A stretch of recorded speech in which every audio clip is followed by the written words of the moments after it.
Kürtçe ile ilgili çalışmalarımız 1990'lı yıllara rastlayan ortaokul yıllarımızda başladı. O dönemde Seyyid Ali Efendi'deki ve Fakih Tayran divanlarıyla Kürtçe şiirler okumaya başladık. Tabii onların oluşturduğu pozitif bir enerjiyle de ufak tefek de olsa Kürtçe şiirler yazmaya başladık.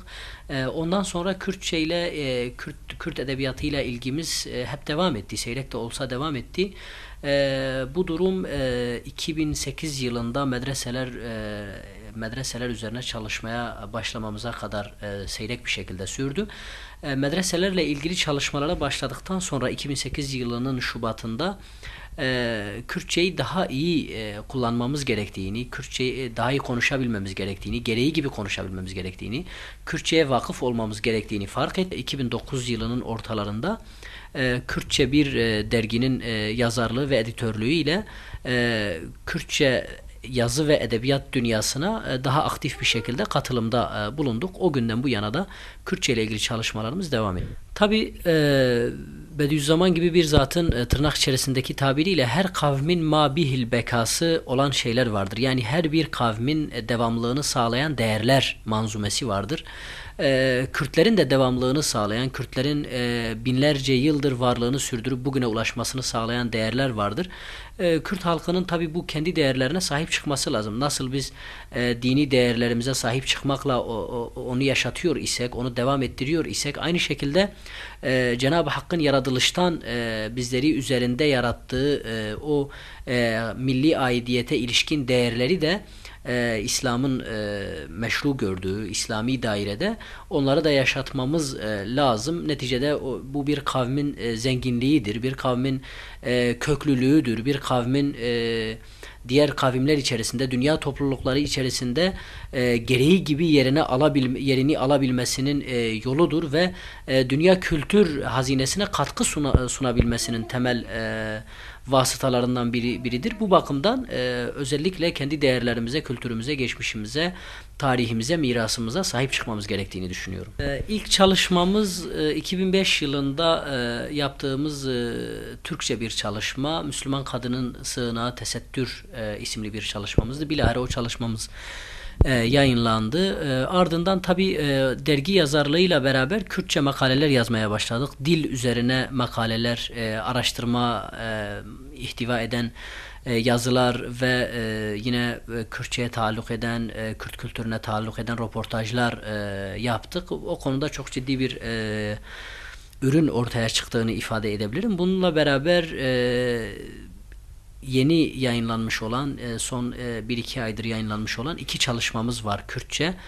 Bunlardan birisi Zembilfiroş öyküsüne dair bir araştırma ve inceleme çalışması. Bir diğeri de Molla Ali Zila'nın hayatını ve şiirlerini ihtiva eden, yer yer bu şiirleri şerh eden, dipnotlarla açıklık getiren bir çalışma.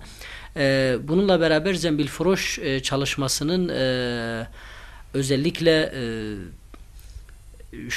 yani Türkçe kısmının da olduğunu belirtmek isterim. Zembilfiroş eserimizde 20 sayfa dolaylarında hikayeyi özetleyen Türkçe bir bölüm de bulunmaktadır. Kürtçeyi bilmeyenler açısından faydalanabilmeleri için o Türkçe bölümü de ekleme gereği duydum. Evet, Zembilfiroş bir iffet öyküsü, temelde bir iffet öyküsü, bir doğruluk öyküsü, bir adalet öyküsü, bir zühd öyküsü, dünyayla yani dünyanın Allah'tan alıkoyan, dünyanın gaflete düşüren yüzüyle bir mücadele öyküsü. Bu yönüyle Zembilfiroş öyküsünün çok önemli bir öykü olduğunu, geçmişimizden bizlere miras kalan çok değerli bir hazine olduğunu özellikle ifade etmek lazım. Zembilfiroş öyküsünde temelde İslam tarihindeki iki tablonun, iki modelin harmanlandığını görüyoruz. Bunlardan bir tanesi Hazreti Yusuf Aleyhisselam'ın öyküsü ki Kur'an-ı Kerim onu öykülerin en güzeli diye niteliyor. Diğer öykü de İbrahim Ethem Hazretlerinin öyküsü ki o da saraydan, saltanattan, dünya makamından, mevkiinden ele tek çekip kendisini tamamen Allah'a vermenin öyküsüdür. Bizim Zembilfiroş'la ilgili çalışmalarımız tabi gerek yaptığımız gezilerimizde onun türbesine rastlamamız, gerekse de dervişlerin ve halk ozanlarının eserlerinde buna tanıklık etmemiz neticesinde bir merak oluştu ve bu merakın neticesinde yaptığımız araştırmaları nihayetinde bir kitaba çevirdik.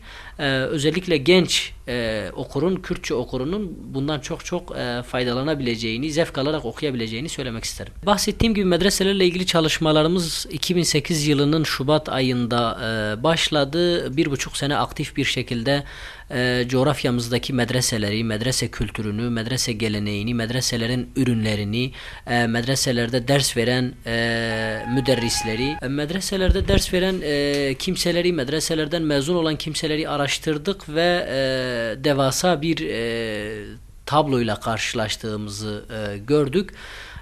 Bu çerçevede tabii o aktif çalıştığımız 1,5 senelik süre zarfındaki çalışmalarımızın bir kısmını gazetede yazı dizisi olarak neşrettik. Bununla beraber radyo programı olarak da ilgililere sunduk. İlk değerlendirdiğimiz adımın Molla Ali Zila'nın divanı olduğunu düşünüyorum ki biz Molla Ali Zila'nın veya Molla Ali ilminin hayatına ilişkin de çok geniş, etraflı bir çalışma yaptık. Bu çalışmayı nihayetinde Kürtçe bir hayatı ve divanı şeklinde bir esere dönüştürdük. Bunun da çok ilgi çekici bir çalışma olduğunu belirtmek istedim. Bizlerin de gerek İslami gerekse de insani anlamda bizlere tevarüs eden mirasın kıymetini bilmemiz lazım. Onun değerini idrak etmemiz lazım. Özellikle Kürtçe'ye ve Kürt edebiyatına ilgi duyan kimselere bu husustaki temel eserleri okumalarını tavsiye ediyorum. Bu anlamda Melai Bate'yi, Fakih Teyran gibi kimselerin divanlarını okumakla işe başlamalarını öneririm. Tabi bundan evvel şayet Kürtçe imlaya bir vukufiyet söz konusu değilse ufak da olsa bir Kürtçe imlaya göz atmakta fayda vardır. Yani belki bazı harfleri bile bazı tipleri bile tanımak, onu anlamak açısından kafi gelebilir. Bundan ötesi pratiktir. Siz pratikte artık okuyacaksınız. Yer yer belki yazacaksınız ve bu şekilde bir süre sonra Kürtçe'de çok ciddi anlamda mesafe kat ettiğinizi göreceksiniz. İşte bu kat ettiğiniz mesafe aynı zamanda sizin geleceğinizin inşası noktasında da çok sağlam bir temel teşkil edecektir.